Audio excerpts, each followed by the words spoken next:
الحمد للہ وحدہ لا شریک لہ والصلاة والسلام علی من لا نبی بعدہ۔ جموں کشمیر کے نہایت جید باعمل مفکر مفسر فقیہ جید عالم دین مفتی فیض الوحید قاسمی نور اللہ مرقدہ انتقال فرما گئے ہیں، جن کی خبر سن کر بہت دکھ ہوا، بہت افسوس ہوا۔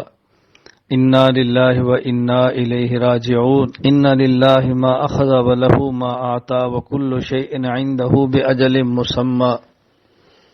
اللہ رب العزت ان کی مغفرت فرمائے، درجات بلند فرمائے، آخرت کی منزلیں آسان فرمائے، ان کے تمام دینی اعمال کو اپنی دربار میں قبول فرمائے، ان کے تلامذہ متوسلین محبین کو ان کے لیے صدقہ جاریہ بنائے۔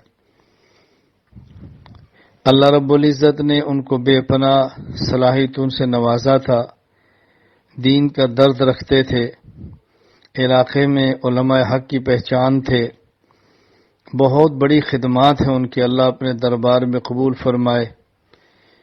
بڑے عرصے بعد اس قسم کے علماء پیدا ہوتے ہیں، ان کے جانے کا دکھ اپنی جگہ پہ ہونا بھی چاہیے۔ میں اس موقع پر گزارش کروں گا چند ایک چیزوں کا بہت اہتمام کریں۔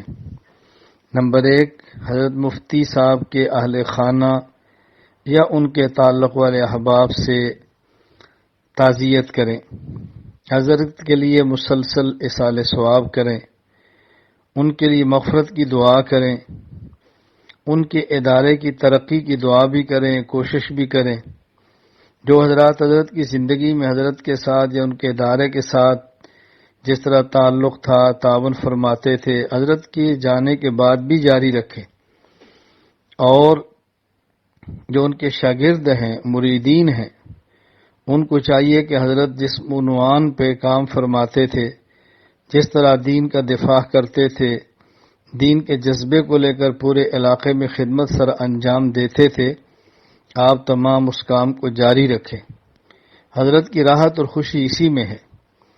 اور ایک اہم گزارش کہ کسی شخص کے جانے پر افسوس اپنی جگہ پہ، جو حضرات زندہ ہیں، کام کر رہے ہیں، ان کی قدر فرمائیں، ان کے ساتھ تعاون فرمائیں، ان کے لیے دعائیں کریں، اور ان کی شرور اور فتنوں سے حفاظت کے لیے اللہ کے حضور ہاتھ پھیلا کر دعائیں مانگیں کہ اللہ تعالیٰ ان کی دعوت کو قبول فرمائے، محنت کو قبول فرمائے۔ اللہ تعالیٰ ہم سب کو اپنے اکابر کے نقش قدم پر چلنے کی توفیق عطا فرمائے۔ السلام علیکم ورحمۃ اللہ وبرکاتہ، وآخر دعوانا الحمد للہ رب العالمین۔